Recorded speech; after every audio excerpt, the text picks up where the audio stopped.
नमस्कार श्रोते हो, इरा ब्लॉगिंग मराठी या यूट्यूब चॅनलवर सर्वांचे स्वागत. आजच्या व्हिडिओमध्ये आपण ऐकणार आहोत निकिता राजे चिटणीस या कथेचा भाग पहिला. अनंत दामले. अचानक टेलिफोनच्या घंटीने जाग आली. घड्याळात पाहिलं तर रात्रीचे 2 वाजले होते. कोण असावं एवढ्या अपरात्री असा विचार करतच फोन उचलला. हॅलो अनंतराव, मी मुकुंद देशपांडे बोलतोय. बोला मुकुंदराव, एवढ्या अपरात्री फोन केलात? म्हणजे तसंच काही कारण असलं पाहिजे. काही इमर्जन्सी आहे का? मुकुंदरावांचा आमच्याच वसाहतीत बंगला होता आणि आमच्या संध्याकाळच्या बगीच्यातल्या बैठकीतले मेंबर. काय झालंय? हो, इमर्जन्सी आहे आणि आमची कार चालूच होत नाहीये. वर एवढा भयंकर पाऊस आणि अपरात्रीची वेळ, काही सुचत नाहीये बघा. मुकुंदराव, आधी शांत व्हा बघू. काय झालंय नीट सांगा, त्याशिवाय मी काय करायचं ते कसं कळणार. पण तुम्ही आधी शांत व्हा. संध्याकाळी बोललो होतो ना की मित्राचा मुलगा आणि सून येणार म्हणून, तर त्या पोरीला अचानक पोटात प्रचंड कळा येत आहेत. तिच्याकडे बघवत नाहीये. ताबडतोब हॉस्पिटलला न्यावं लागणार आहे आणि नेमकी आत्ताच त्यांची कार चालूच होत नाहीये, म्हणून तुम्हाला फोन केला. मी लगेच निघतो, चिंता करू नका. बाहेर मुसळधार पाऊस पडत होता. 10-15 फुटापलीकडील काहीही दिसत नसताना गाडी चालवायची म्हणजे एक दिव्यच होतं. पण इलाज नव्हता, जाणं भाग होतं. मुकुंदरावांकडे मेडिकल इमर्जन्सी होती आणि अशा वेळेस धावणार नाही तो मित्र कसला. खरं तर आता 60 ओलांडलेला मला हे अशा वातावरणात गाडी चालवणं जरा अवघडच होतं. अहो थांबा, मी पण येते. एवढ्या अपरात्री तुम्हाला एकट्याने जाऊ देणार नाही. अगं मी एकटा कुठं आहे? मुकुंदराव असतील, त्यांच्या मित्राचा मुलगा आणि त्याची बायको. गाडीत जागा नाहीये 5व्या माणसाला. येतो मी. बायकोच्या चेहऱ्यावर काळजी दिसत होती, पण तरी त्याकडे दुर्लक्ष करून मोठी हिंमत करून गाडी काढली. प्रचंड पाऊस, कॉलनीतले कच्चे रस्ते, मागच्या सीटवर वेदना असह्य झालेली मुलगी, मुकुंदराव आणि नितीनचे चिंताग्रस्त चेहरे. काम कठीण होतं. निकिताला कमीत कमी धक्के बसतील याची काळजी घेत गाडी अत्यंत हळू चालवावी लागत होती. त्यामुळे नितीन मात्र अस्वस्थ झालेला दिसला. म्हणाला, काका, या स्पीडने पोहोचायला खूपच उशीर होईल. मी चालवू का? पण मुकुंदरावांनी परस्परच त्याला उत्तर दिलं. म्हणाले, नको, तुझी मनस्थिती ठीक नाहीये आणि शिवाय तुला निकिताकडे लक्ष द्यायचं आहे. तिला सांभाळ, ती जास्त जरुरी आहे. राजवाडी हॉस्पिटल गावात मध्यवर्ती भागात होते आणि डॉक्टर अनुभवी आणि निस्पृह असल्याची कीर्ती होती. काळजी वाटत होतीच, पण डॉक्टरांविषयी खात्री होती. हॉस्पिटलमध्ये पोहोचलो एकदाचे. रात्रीचे 3 वाजले होते. दारातच resident doctor, nurse, ward boy हजर होते. एक काळजी मिटली होती. बाकीचे सोपस्कार भराभर होऊन ICU मध्ये ॲडमिट. आम्ही बाहेर. सगळ्यांच्या चेहऱ्यावर चिंता आणि प्रश्नचिन्ह. 5च मिनिटात डॉक्टर आले आणि तडक ICU मध्ये गेले. थोडा वेळ तसाच गेला. ती शांतता जीवघेणी होती. एकमेकांशी बोलण्यातही कोणाला स्वारस्य नव्हतं. बाहेर पाऊस कोसळतच होता. या परिस्थितीत पावसाची भीती वाटायला लागली होती. बाहेर गडद अंधार. बहुतेक सर्व शहराचे दिवे गेले असावेत. म्हणूनच आम्हाला येताना एकही स्ट्रीट लाईट दिसला नाही आणि अचानक दिवे गेले. क्षणभर काहीच कळेना काय झालंय ते. सर्वत्र अंधार. 5 मिनिटांनी दिवे आले. समोरच वॉर्ड बॉय होता. त्याला विचारले तर म्हणाले की आत्तापर्यंत इन्व्हर्टर चालू होतं, आता जनरेटर सुरू केले, आता निरनिराळ्या टेस्ट्स करायच्या आहेत म्हणून. तितक्यात डॉक्टर राजवाडे स्वतःच आले. बसा बसा, रिलॅक्स.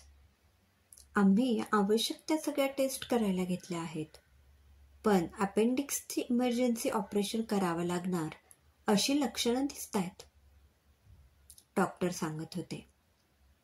क्रिटिकल आहे का? होय, सध्या तरी जी सिम्पटम्स दिसत आहेत त्यावरून तरी असंच वाटतंय, पण टेस्ट रिपोर्ट आल्यावरच फायनल सांगता येईल.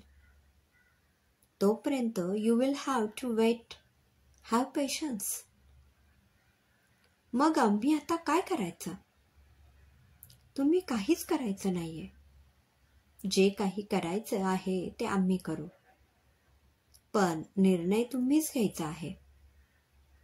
देशपांडे, पेशंट तुमचा कोण? हा नितीन माझ्या मित्राचा मुलगा आणि ती निकिता ह्याची बायको. ओके, तर मग नितीन, तुझा कन्सेंट लागेल. अरे सॉरी, तुम्हाला एकेरी नावाने बोललो. It's okay doctor. ठीक, तर मग तुम्ही फॉर्मॅलिटीज पूर्ण करा. आम्ही सर्व तयारी करून ठेवतो. डॉक्टर, एक विचारू? ऑपरेशन करावंच लागेल का? हेच विचारायचं आहे ना? हो, ऑपरेशन म्हटलं की काळजी वाटते म्हणून. इतकं सिरियस आहे का? आजकाल मी असं ऐकतोय की अपेंडिक्सवर अँटीबायोटिकनी सुद्धा इलाज करता येतो. खरंय तुमचं म्हणणं, पण हा खात्रीशीर उपाय नाहीये. एक 5 मिनिट थांबा, मी जरुरीच्या सूचना देऊन येतो आणि तुमचं पूर्ण शंका निरसन करतो. चालेल? ओके, चालेल. डॉक्टर आतमध्ये गेले. पुन्हा बाहेर आम्ही तिघं. अरे नितीन, डॉक्टरांचा अनुभव बघता ते उगाच काही सांगतील असं वाटत नाही.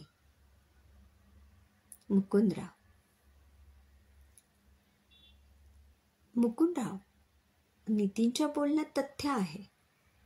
त्यांच्याच बायकोचं ऑपरेशन आहे, तेव्हा सत्य परिस्थिती आपल्याला पूर्णपणे कळली पाहिजे.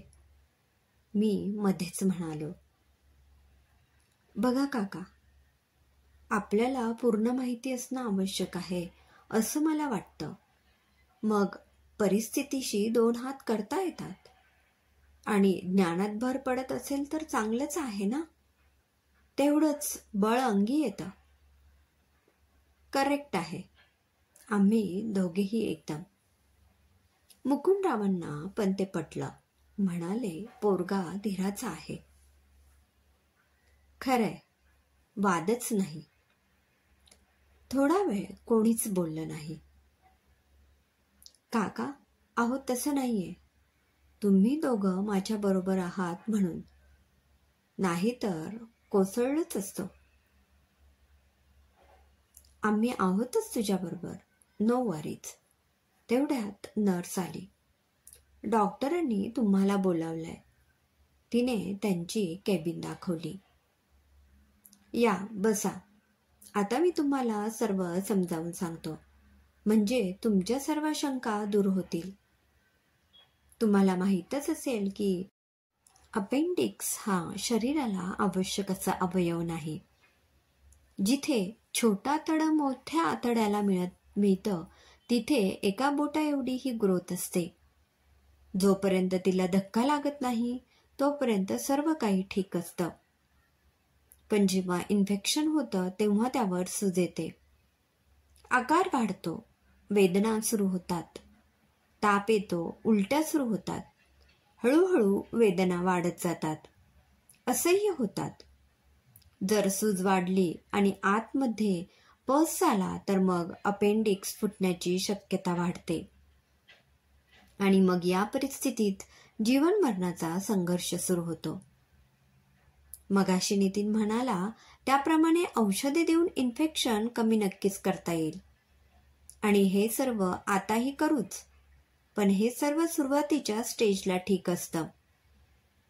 प्रादुर्भाव वाढल्यावर ऑपरेशन करून अपेंडिक्स काढून टाकणे हेच सोयीस्कर असतं.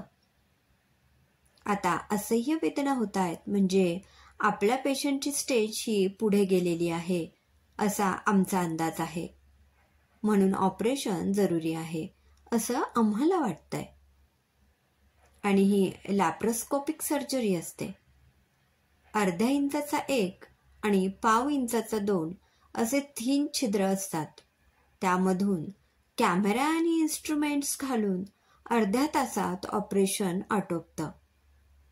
अर्थात ओपन केल्यावर जर काही कॉम्प्लिकेशन्स आढळले तर पुन्हा कॉन्व्हेन्शियल ऑपरेशन करावं लागतं. आणि हा निर्णय तेव्हाच करावा लागतो. पेशंटच्या नातेवाईकांशी डिस्कस करायला वेळ नसतो. आता हे कन्फर्म करण्यासाठी सिटी स्कॅन किंवा अल्ट्रासाऊंड अशा टेस्ट कराव्या लागतात. आपल्याकडे सिटी स्कॅनची सोय नाही, पण सोनोग्राफी होईल. त्यासाठी डॉक्टर भारद्वाज येत आहेत. त्यांना आणायला केव्हाच गाडी पाठवली आहे. ते आता येतच असतील. तेवढ्यात नर्स आलीच. सर, डॉक्टर भारद्वाज आले आहेत. आलेत? गुड. लगेच पेशंटला सोनोग्राफीला घ्या. सर, त्यांनी काम सुरू केलंय. ओके.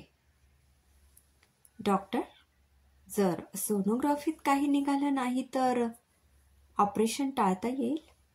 नितीन, असं बघा, ज्या कंडिशनमध्ये पेशंट आहे त्यावरून प्रॉब्लेम अपेंडिक्सचा आहे का गॉल ब्लॅडरचा की आतड्यांचा हे सोनोग्राफीमध्ये क्लिअर होईल.